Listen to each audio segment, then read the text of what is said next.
Nasira naman ang isang dike sa Bataan, dahilan upang magkumahog ang ilang tanod sa paglalatag ng mga sandbag. Sa parehong probinsya, nawawala ang isang bata kung kailan niya kaarawan matapos umanong tangayin sa ilog.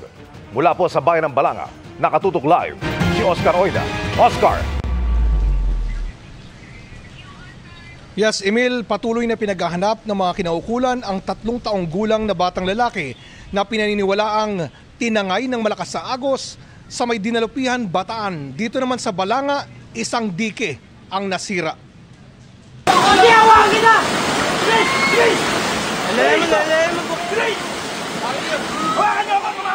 Tuluyang bumigay ang isang dike sa tabing ilog ng Barangay Tuyo sa Balanga, Bataan.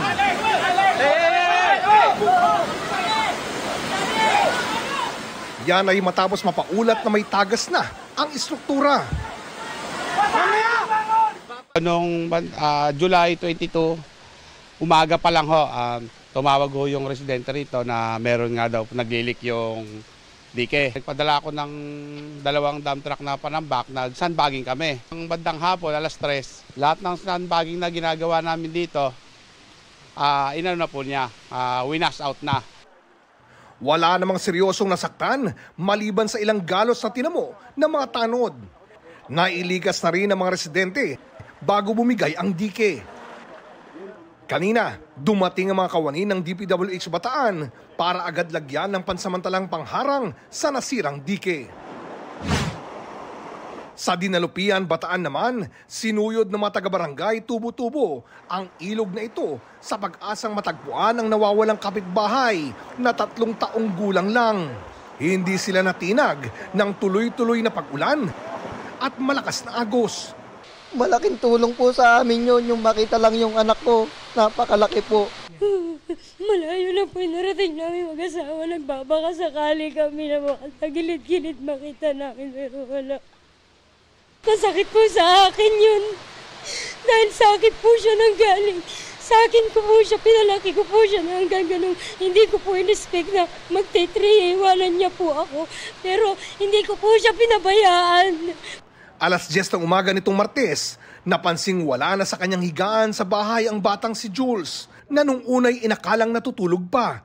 Suspecha ng ina, posibleng sumunod siya sa mga kapatid na naligo sa ilog. Nagdahanda po siya lumabas dito. Baka po doon siya lumusot sa mayero. Sinundan niya po yata yung mga kamukuya niya. Tapos yun, baka po natangay na po siya ng agos. Ang bidyong ito ay kuha kay Jules 1 linggo bago ang kanyang 3 kaarawan kahapon. Nagyayaya na po siya ng dahil birthday niya po nung kinabukasan eh. Ang sabi ko naman sa kanya, mamayang konti kasi hindi tayo makakadaan doon sa daanan, lubog ng baha. Mula nang mawala ay wala nang humpay sa paghahanap ang mga taga-barangay at Dinalupihan Police. Inabisuhan na rin ang mga karatig barangay. Ang takbo kasi ng tubig na to, na umaagos na to, is yung barangay Saging, JC Payumo, barangay Luwakan. Ang tuloy po nito is sunguli is Hermosa Bataan.